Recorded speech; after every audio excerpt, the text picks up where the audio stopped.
Welcome back to 12 Sports Night. This one needs a triple threat. Myself, Lena Washington, Luke Lyddon. Simple question. Are the Suns closer to or further away from winning a title after firing Monty Williams? Luke, you up first. Well, seems most of the people say we're further away. I'm going to be the optimist. I'm going to say I think we're closer to. Okay. We all know the accolades, Monty Williams, what he's acquired here in the Valley. We're so grateful for him. We love him. He's done such a fantastic job finally bringing the Suns back into relevancy. We really are so grateful. Sure. Amazing person, great coach. But he could never get us over the hump. He failed in all the big moments. We need someone that can hopefully get him over the hump and finally close out these games when he failed to do so. I hate to say it, but let's get a new coach in here. Change is a good thing. It's hard. Let's make it happen. I'm going to say I'm with the people. They're further away. They got to rebuild the culture that. Well, that was a fun round one, wasn't it? The Cardinals were all over the draft board until they finally landed their guy, the one they wanted all along, an offensive tackle, Paris Johnson Jr. with the 6th overall pick. I had a chance to go one-on-one with the rookie himself to find out who exactly is coming to the Valley. Take a look. The Arizona Cardinals select Paris Johnson Jr., Ohio State. When you got that call, when your name was called, how do you describe that? I mean, it felt like a dream, you know what I mean? Like, I was just holding that phone so tight to my ear to make sure I heard every single word that was coming out of their mouth. Like, I couldn't believe it. It's something I've been waiting for since I was 5 years old. Your father was an Arizona Cardinal. You're now an Arizona Cardinal. Really coming full circle. How does that make you feel? Man, I mean, I play with a lot of pride, you know what I mean? And to be able to represent this name in the franchise for the second time, you know, I wanted to mean something. I want to be a franchise guy here. I don't want to be in for a year, 2 years now. And I want to leave a mark here. I want my career to be in Arizona. For those that might not be well aware of your game, what are you bringing to this franchise? Violence. That's how I play, with violence and finish. What does that mean to you, knowing that you get to protect and be the brick wall for such a dynamic quarterback in Murray? That's what you want. You want to play with an established quarterback. That's all you want. A quarterback is from the fight.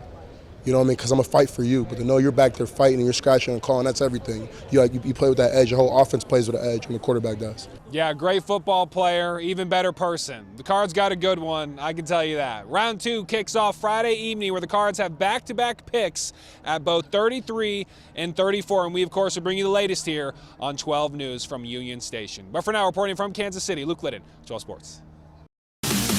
Alrighty, so we all had a feeling some type of change was coming after another disappointing playoff exit for the Phoenix Suns. I just didn't know it'd be this soon and also be the head coach of the team. 12 Sports has confirmed the Suns fired Monty Williams after 4 years with the squad, and what a ride it was. Monty took over a 19-win team and eventually led them to the NBA Finals, 194 regular season wins, became the NBA Coach of the Year, and helped revive a franchise that essentially had zero relevance in the league. There were plenty of highs, but we also can't forget the lows either. The Suns had back-to-back brutal home playoff exits and failed to adjust even with Kevin Durant in the lineup. Although back on Friday, during his exit interview, Monty shared he knows this is all a business. And it's not something I worry about, but it is a part of the economy. When you look at really good coaches who've lost their jobs shortly after winning a championship, you do the best you can, and if things don't turn out the way you want them to, you can sleep and rest because you did the best you could, and that's all you can do. Look, I get it. I'm sure there are a lot of you that are upset with the move. Heck, I'm sure some of the players are as well. And we must make sure we don't forget the imprint Monty left in this organization for years to come. From 87 wins over 4 years without coach to 194 victories with him, his impact was one of a kind. But like I mentioned, this is a results-based business, and his failure to close time and time again finally caught up to him. I know change is never easy, yet I think this is the right move that hopefully will allow the man who replaces him a chance to finally finish what Monty could not. But if he doesn't, this move could be one that might haunt Phoenix for years to come. Let's get some live reaction from Denver. Luke Lyddon just got done listening to both head coaches, their pregame chat. Luke, set the stage for us. What are they saying?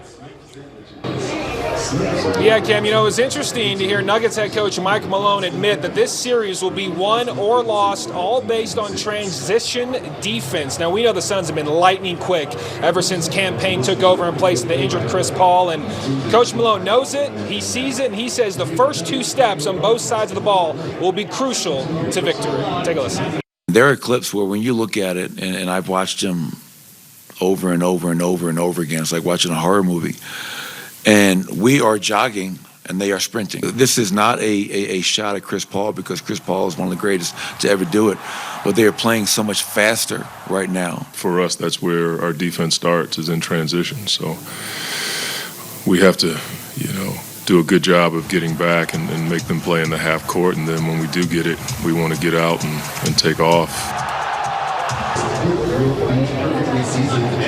Watching the film back was like watching a horror film. I absolutely love it. But it'll be interesting to see who wins that transition battle. I don't know if anyone in the entire NBA can really truthfully slow down KD or D Book when it comes to getting out and running, but we'll see later tonight, Game 5, who comes out on top in that category, Cam. When it comes to their defense, Luke, they've been a lot better, especially down low.